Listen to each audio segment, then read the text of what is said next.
des chants qui ont enseigné à notre cœur exactement ce qu'on va étudier ce matin. Est-ce que mon micro fonctionne? Oui, parfait. Des chants qui nous ont enseigné à notre cœur exactement ce qu'on va étudier ce matin. Des chants qui nous rappellent... Oui, je crois que vous m'entendez, hein? Des chants qui nous rappellent qui nous sommes et qui Dieu est. Des chants qui nous disaient qu'on est enfant de Dieu parce qu'il nous a choisis. Avez-vous remarqué comment que ces chants-là nous enseignent la parole de Dieu? Et ce dernier chant qu'on a chanté, Notre Dieu, qui nous rappelle qui Dieu est. Le Dieu qui est tellement grand, tellement puissant qu'on ne peut pas cerner ses plans. On ne peut pas comprendre parfaitement ses plans parce qu'il est Dieu. Et vous savez ce que le reste du chant dit? On se prosterne et on adore Dieu, même si on ne comprend pas parfaitement ses plans. Qui êtes-vous? C'est le titre que j'ai donné ce matin au message qu'on va étudier, au passage qu'on va étudier. On est dans une pause du livre de l'Exode et on est juste avant une série de messages sur qu'est-ce qu'on croit ici, qu'est-ce qu'on croit que la Bible enseigne sur, la semaine prochaine sera sur la louange. Qu'est-ce qu'on croit que la parole de Dieu enseigne sur la louange? Et ce matin, j'avais à cœur de vous apporter Éphésiens 1, les versets 1 à 6. Avant d'aller plus loin, prions.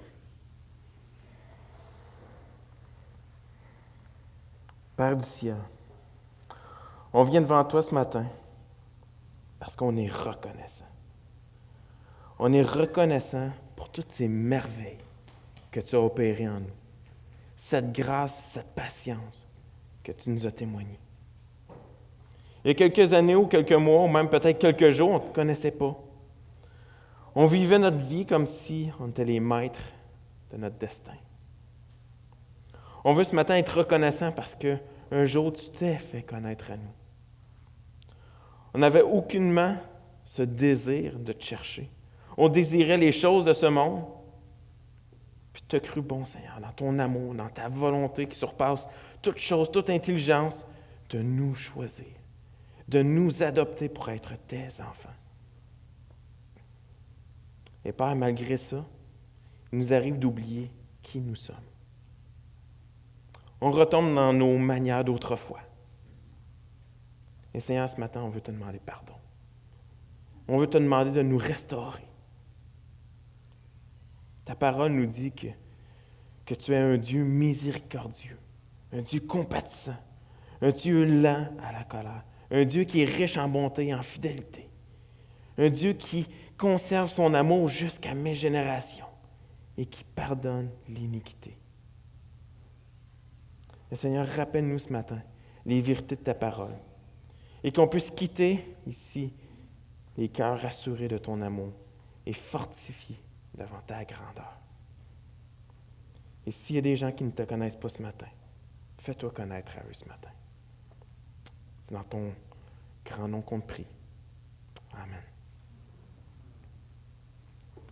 Qui êtes-vous? Qui êtes-vous? Quand on se fait poser cette question-là, la réponse qui nous vient souvent en tête, c'est « Je suis Michael, je suis un Caron, je suis un Durocher, je suis une Bourassa, je suis un Oud, je suis Saint-Hilaire, je suis un Bellemare. » C'est souvent, on se fait poser la question « Mais qui tu es? » Puis on répond en indiquant de quelle famille qu'on est, ou on répond par notre nom. Et parfois, on répond à cette question autrement. Qui tu es? Je suis un père, je suis une mère, je suis la fille ou le fils de mes parents, je suis un étudiant à l'école, je suis un peintre, un musicien, un électricien, mère à la maison, mécanicien, infirmière, enseignante, retraité. On répond de toutes sortes de manières à cette question-là, qui tu es? Et quand on se fait poser la question d'une façon insistante, non, mais qui es-tu réellement? On comprend que la question, ce n'est pas de savoir c'est quoi mon nom. La question n'est pas de savoir c'est quoi mon métier.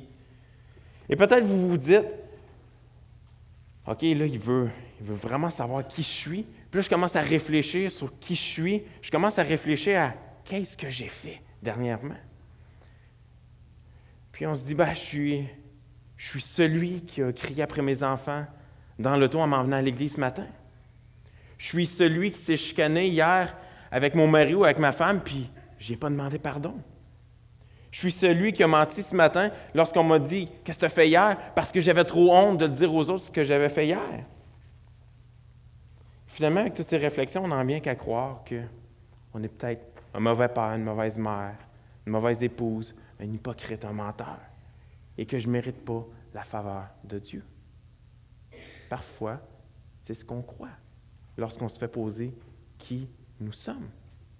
On croit qu'on est des gens qui ne méritent pas la faveur de Dieu. Lorsqu'une personne nous demande réellement cette question-là, on lutte dans notre cœur avec cette culpabilité de nos actions et on s'identifie souvent selon la dernière mauvaise action qu'on a commise. Et je vous repose la question. Qui sommes-nous réellement? Qui sommes-nous réellement? J'avais à cœur ce matin d'apporter Éphésiens 1, les versets 1 à 6, et Dieu voulant, peut-être qu'on aura l'occasion de poursuivre plus tard dans cette belle lettre de Paul qui a écrite aux croyants de la ville d'Éphèse. Puis Paul, tout au long de cette lettre d'Éphésiens, leur exprime des vérités qui sont incroyables, des vérités qui sont surnaturelles, des vérités qui sont réconfortantes. Tout au long de la lettre aux Éphésiens, c'est ce que Paul est en train de faire. Les croyants qui recevaient cette lettre provenaient de la capitale de l'Asie mineure, qui était Éphèse. C'est une ville qui avait environ 300 000 habitants et qui possédait un énorme temple d'adoration qui était à la divinité Diana. C'était un temple qui était reconnu pour être l'une des 7 plus belles merveilles du monde ancien. Éphèse ressemblait un peu, si on veut comparer à aujourd'hui, au Las Vegas d'aujourd'hui, où ce que tout est permis, où ce qu'il y a très peu de moralité. Et donc, faisons la lecture des 3 premiers versets. Donc, je vous invite à tourner dans vos Bibles. Vous pouvez suivre à l'écran. Sinon, le livre aux Éphésiens, la lettre aux Éphésiens est après Romains, Corinthiens, Galates, et vous allez trouver Éphésiens. On va lire les 3 premiers versets. Paul, apôtre de Jésus-Christ, par la volonté de Dieu, aux saints qui sont à Éphèse et aux fidèles en Jésus-Christ. Que la grâce et la paix vous soient données de la part de Dieu notre Père et du Seigneur Jésus-Christ. Béni soit Dieu, le Père de notre Seigneur Jésus-Christ, qui nous a bénis de toutes sortes de bénédictions spirituelles dans les lieux célestes en Christ. Qui êtes-vous? Si vous êtes chrétien ce matin, Paul est en train de dire que vous êtes saints. Vous êtes fidèles, et par-dessus tout cela, le verset 3 dit, vous êtes bénis. Vous êtes bénis. Quand on vous a posé la question ce matin, lorsque vous êtes rentré, que Jean-Paul vous a accueilli et qui vous a probablement dit pour la plupart, « Comment ça va? » Qui est-ce que d'entre vous avait répondu, « Ah, moi, je suis béni. » Il y a peut-être quelques personnes qui ont répondu ça. On m'a posé la question vendredi, en fin d'après-midi, après une grosse semaine, « Comment ça va? » Et puis, je peux vous assurer que je n'ai pas répondu par « Je suis béni », parce que c'est le genre de vérité qu'on finit par oublier quand les choses sont plus difficiles. De savoir que vous êtes béni, peut-être ne vous fait absolument rien ce matin, parce que vous regardez votre réalité, vous regardez ce que vous êtes en train de vivre, puis vous vous dites, je suis loin d'être béni avec tout ce que je vis. Regardons au texte de ce matin, afin de mieux comprendre ce que Paul est en train de dire, ce que Paul est en train d'enseigner. Parce qu'il est en train de dire aux Éphésiens, vous êtes bénis. Il dit au verset 3, Dieu le Père de notre Seigneur Jésus-Christ qui nous a bénis de toutes sortes de bénédictions spirituelles dans les lieux célestes en Christ. Paul dit que les croyants, nous sommes béni. Et donc, commence avec le verset 1. Paul, apôtre de Jésus-Christ, par la volonté de Dieu, aux saints qui sont à Éphèse et aux fidèles en Jésus-Christ. Paul débute sa lettre d'une manière qui est usuelle, avec des salutations et en rappelant son rôle, qui il est. Il rappelle dès le début que c'est un apôtre, c'est un envoyé de Jésus-Christ, parce que c'était la volonté de Dieu et non parce qu'il l'avait décidé lui-même. Il commence comme ça. Et Paul écrit à des chrétiens qui étaient des gentils, entre guillemets, c'est-à-dire des non-juifs. On voit ça au chapitre 2, verset 11. Il écrit d'une façon particulière aux chrétiens qui sont dans la ville d'Éphèse. Il les appelle des saints.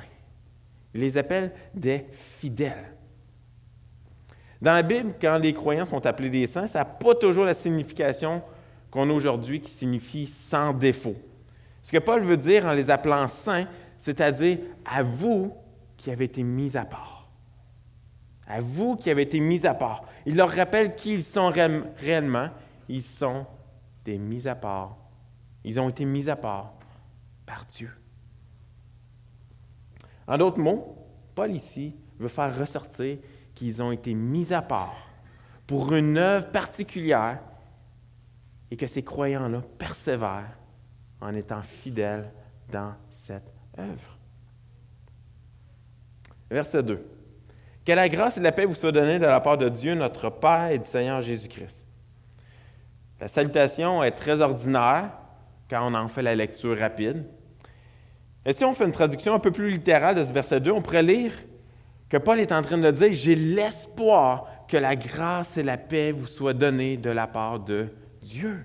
J'ai l'espoir que la grâce et la paix vous soient données. » C'est une manière pour Paul de dire « J'espère que vous allez bien. » Mais d'une manière beaucoup plus significative.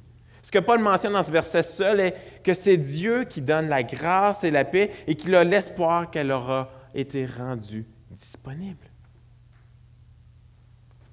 Il n'était pas facile pour les premiers chrétiens de vivre leur vie chrétienne dans cette ville alors que le christianisme n'était pas le bienvenu, ou souvent ta famille te reniait parce que tu croyais en Dieu. Les autorités te percevaient comme une menace. Et Paul agit ici en pasteur en désirant les réconforter, en leur souhaitant la paix et la grâce. Mais il ne s'arrête pas là. Il poursuit en leur rappelant des vérités de la parole extraordinaires.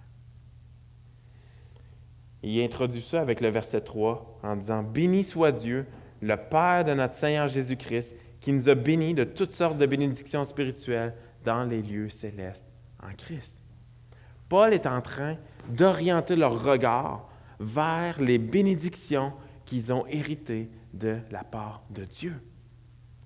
Tout au long de cette lettre aux Éphésiens, Paul leur exprime justement quelle est la nature de ces différentes bénédictions. Qui sommes-nous? Qui êtes-vous? Et ce matin, on va explorer davantage en nous concentrant sur les versets 4 à 6, où on va passer la majorité de notre temps. Faisons la lecture des versets 4 à 6. En lui, Dieu nous a élus avant la fondation du monde, pour que nous soyons saints et irrépréhensibles devant lui, nous ayant prédestinés dans son amour à être ses enfants d'adoption par Jésus-Christ, selon le bon plaisir de sa volonté, à la louange de la gloire de sa grâce qu'il nous a accordée en son bien-aimé. En lui, Dieu nous a élus avant la fondation du monde. Vous savez, pour la plupart, l'année dernière, moi et ma femme, on est allés pendant près de 5 mois à Washington. Et puis, dans tout le processus pour aller là-bas, j'ai dû remplir des fiches, j'ai dû prendre l'avion pour me rendre là-bas, faire une genre d'entrevue. Et puis, finalement, on a reçu un courriel nous disant « Félicitations, vous avez été choisis. Vous avez été choisis. » Et moi et ma femme, on était dans la joie parce qu'on avait été choisis. Peut-être avez-vous déjà été choisi pour quelque chose. Peut-être que vous avez déjà gagné un voyage. Peut-être que vous avez été choisi dans une équipe de sport, peut-être que vous avez été accepté à l'université que vous aviez désiré, peut-être que vous avez le travail que vous avez rêvé depuis des années. Ce que Paul nous parle ici est une bénédiction beaucoup plus grande que tout ce qu'on peut avoir vécu ici sur terre. Il nous parle d'avoir été choisi pour être avec Dieu pour l'éternité. Il nous parle d'avoir été choisi, que Dieu nous a choisis pour être avec lui pour l'éternité. Ce qui veut dire que nos noms sont gravés dans le livre de vie pour toujours, et ce, depuis toujours. C'est ce que le texte nous enseigne. Rien de ce qu'on a expérimenté jusqu'à maintenant ne peut être meilleur que ça.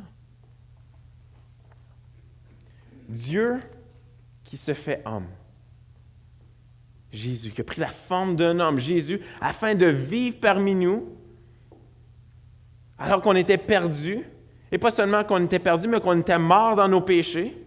Il est venu afin de mourir à la croix en sacrifice pour le péché de quiconque aura placé sa foi en lui.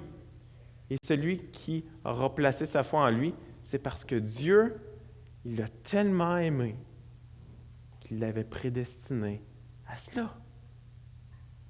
Vous savez, cette doctrine, cet enseignement de la Bible est incroyable.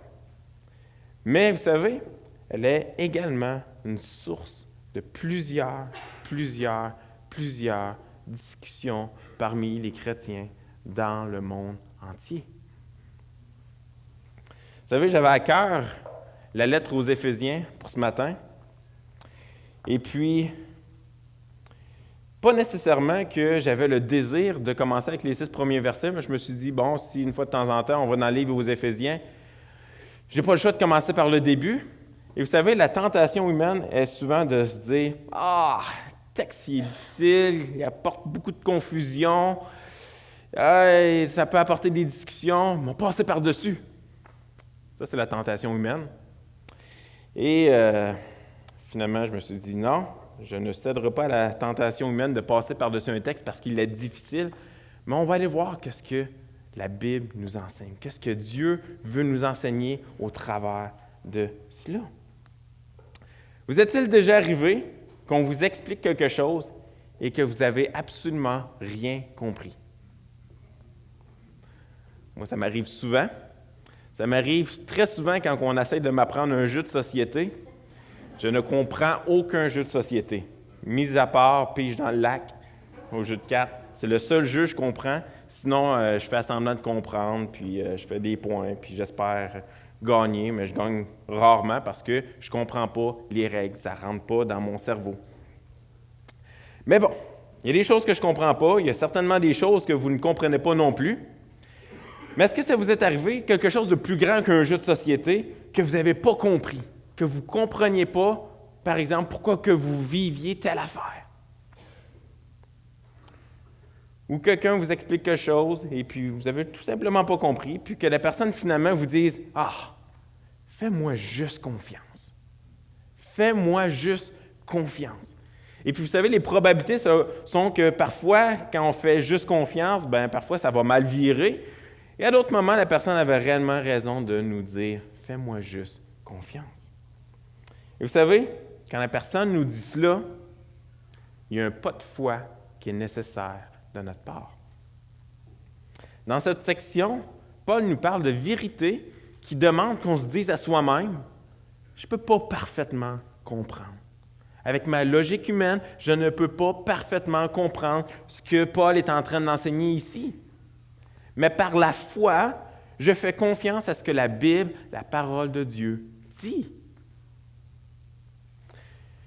J'aimerais donc qu'on puisse regarder de plus près ce que Paul dit ici et qu'on puisse, à la fin, tirer 3 conclusions pratiques sur cet enseignement-là.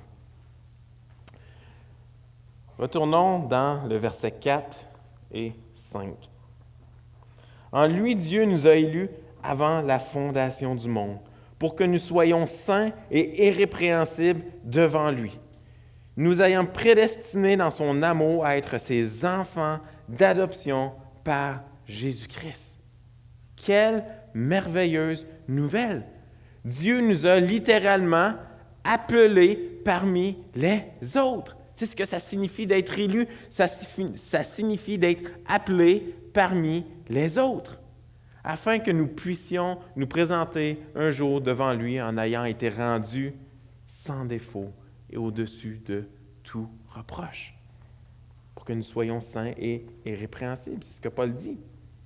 Vous savez, c'est des nouvelles qui sont merveilleuses, c'est des vérités qui sont incroyables, mais qui amènent un lot de difficultés mentales également. Voici quelques difficultés ou quelques questionnements qu'on entend habituellement, pas juste à Shawinigan, on entend à travers le monde des questionnements, des difficultés par rapport à cet enseignement de la Bible. Et je vous en nomme quelques-unes.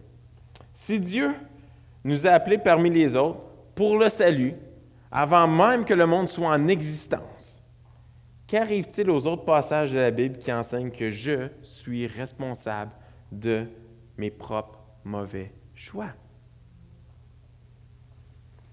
Je continue. Si Dieu nous a appelés parmi les autres pour le salut avant même que le monde soit en existence, est-ce qu'on doit en conclure que c'est une double élection, dans le sens que si Dieu m'a choisi, il a certainement élu les autres pour l'enfer? Et si c'est le cas, n'est-ce pas de l'injustice de la part d'un Dieu supposément juste?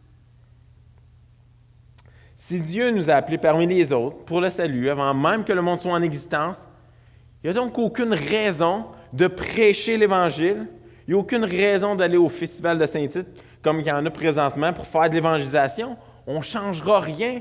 Dieu a déjà choisi des gens. Peut-être vous vous dites, moi, je comprends.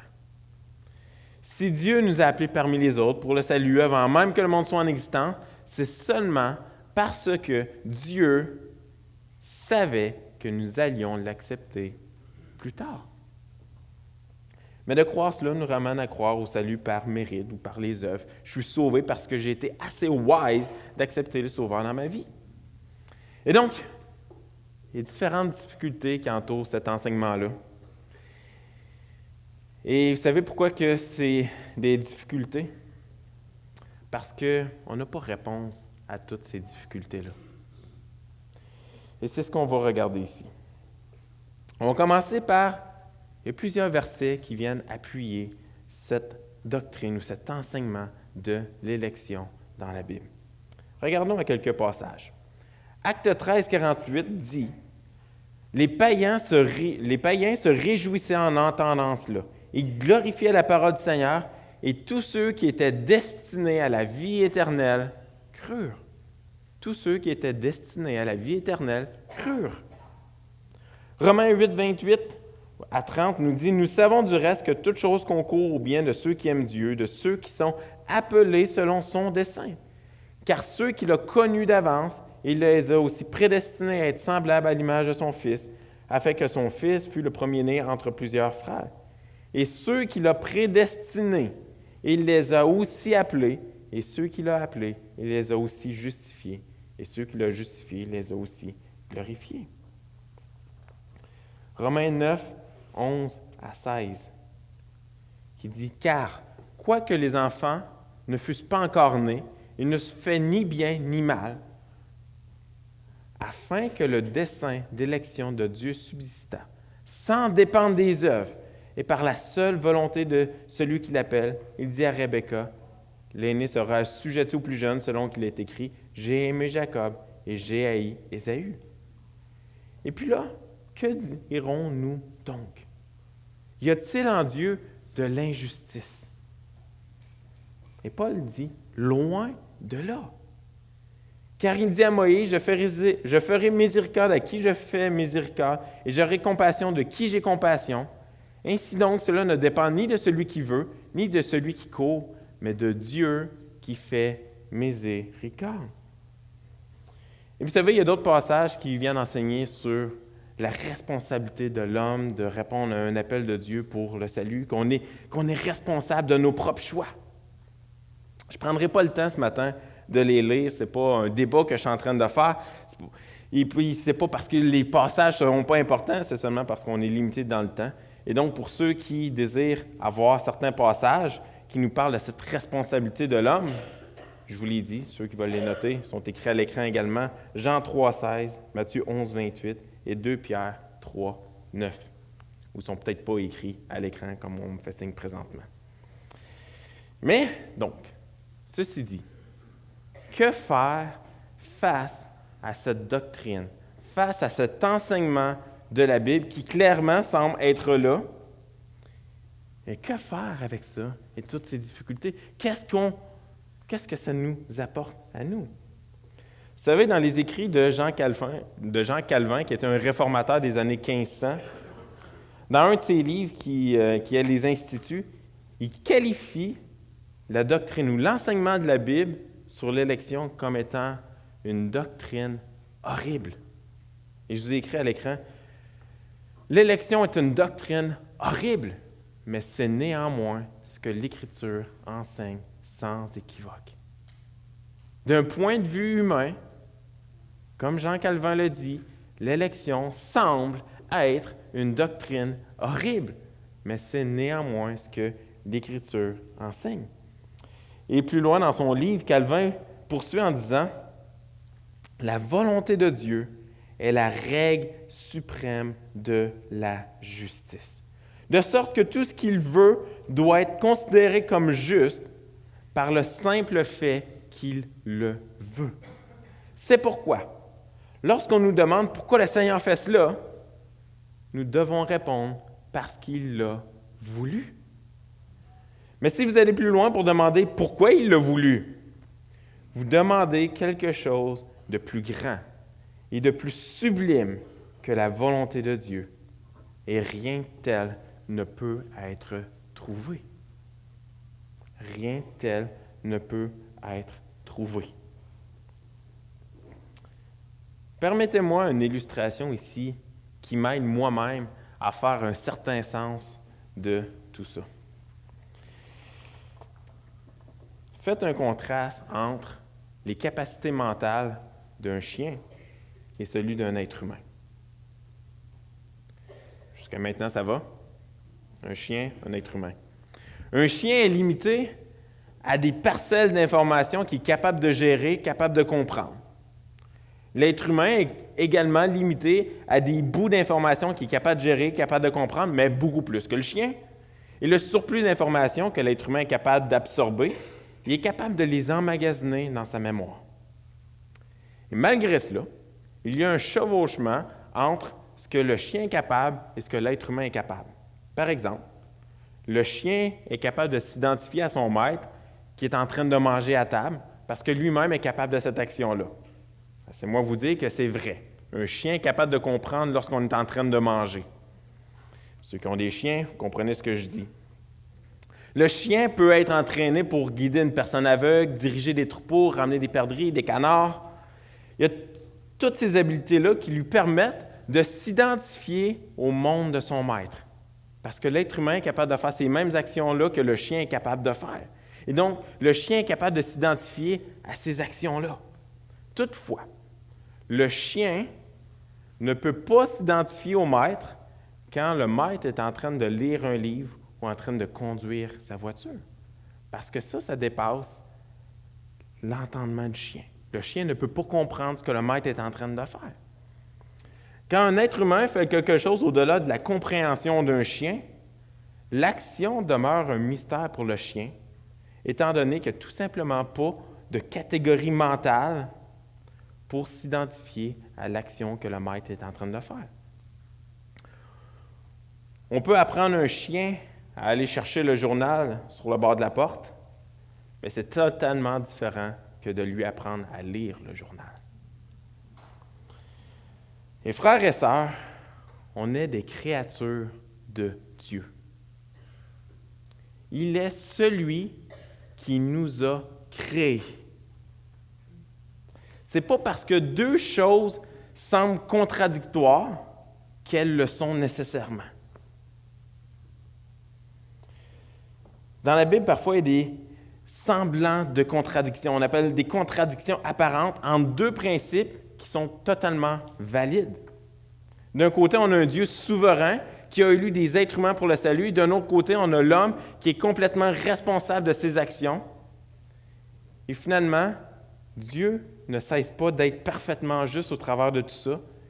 Et on ne cesse pas d'être également responsable de notre propre perdition. Et vous savez, c'est dans ces moments-là que la foi prend toute une signification. La foi est de s'appuyer sur Christ, ce qu'il a fait, sans pour autant tout comprendre. Paul dit lui-même dans 1 Corinthiens 13, verset 12, il dit « Aujourd'hui, nous voyons au moyen d'un miroir. » Les miroirs qu'il y avait autrefois, ce n'étaient pas des miroirs comme aujourd'hui où ce qu'on se voit parfaitement. C'était des miroirs qui étaient un peu avec des vagues dedans. On se voyait très imparfaitement dedans. Il dit, aujourd'hui, nous voyons au moyen de miroir d'une manière obscure.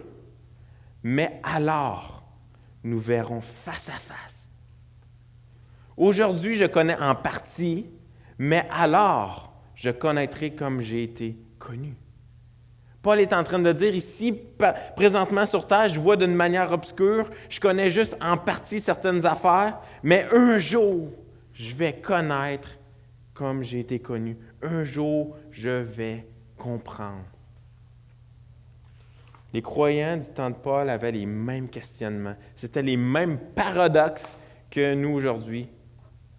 Voici une autre chose que Paul leur a répondu par rapport à cela. On voit dans Romains 9, les versets 18 à 23, vous l'avez à l'écran, sinon vous pouvez suivre dans votre Bible. On parle de Dieu ici. Ainsi, il fait miséricorde à qui il veut. Il endurcit qui il veut. On a étudié le livre de l'Exode dernièrement. Il endurcit qui il veut, comme il a endurci Pharaon. Verset 19. Tu me diras, pourquoi blâme-t-il encore? Si Dieu endurcit qui il veut, pourquoi blâme-t-il encore?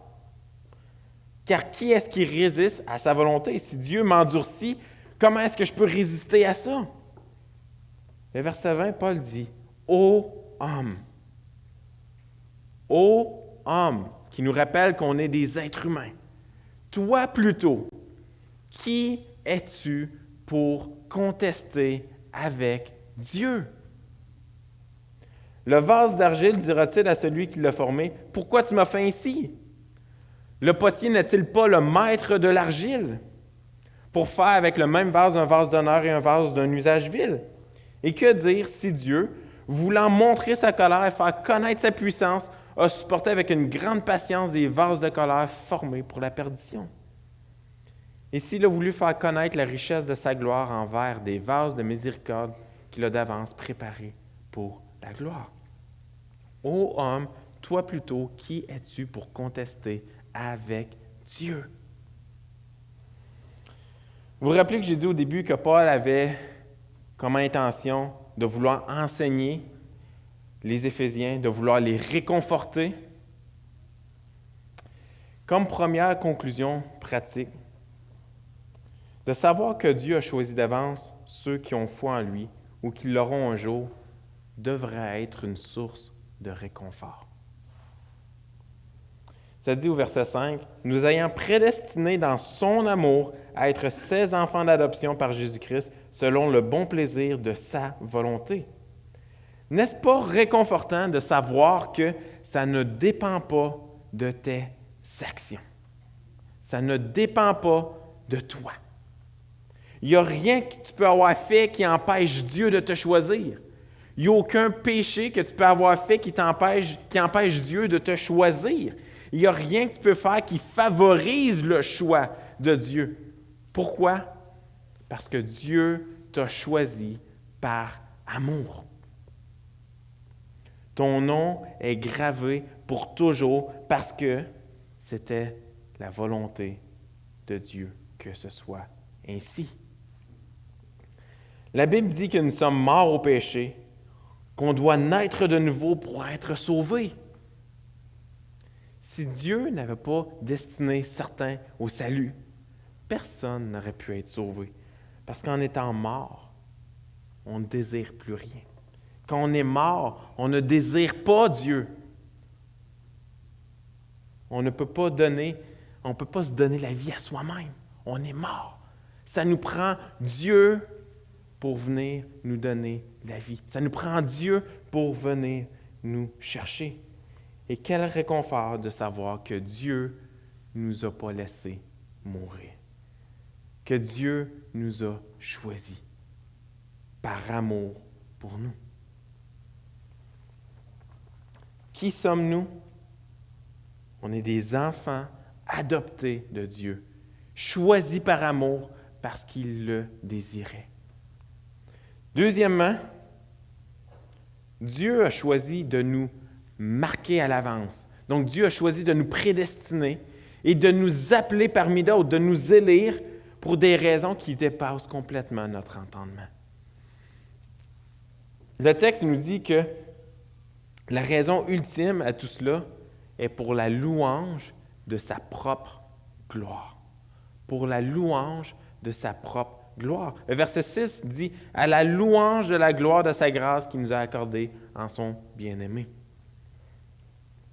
Je voulais un autre passage, 2 Thessaloniciens 2,13 qui dit, c'est Paul qui parle, « Pour nous, frères bien-aimés du Seigneur, nous devons, à votre sujet, rendre continuellement grâce à Dieu. » Nous devons, à votre sujet, rendre continuellement grâce à Dieu, remercier Dieu, parce que Dieu vous a choisi dès le commencement pour le salut, par la sanctification de l'Esprit et par la foi en la vérité. Qui sommes-nous? Nous sommes des enfants adoptés, choisis par amour, parce qu'il le désirait. Et ça devrait être une raison d'adorer Dieu, de remercier Dieu, de continuellement lui rendre grâce pour cela, comme Paul le mentionne. Troisièmement, cet enseignement de la Bible devrait nous encourager à l'évangélisation et non nous décourager à annoncer la parole de Dieu.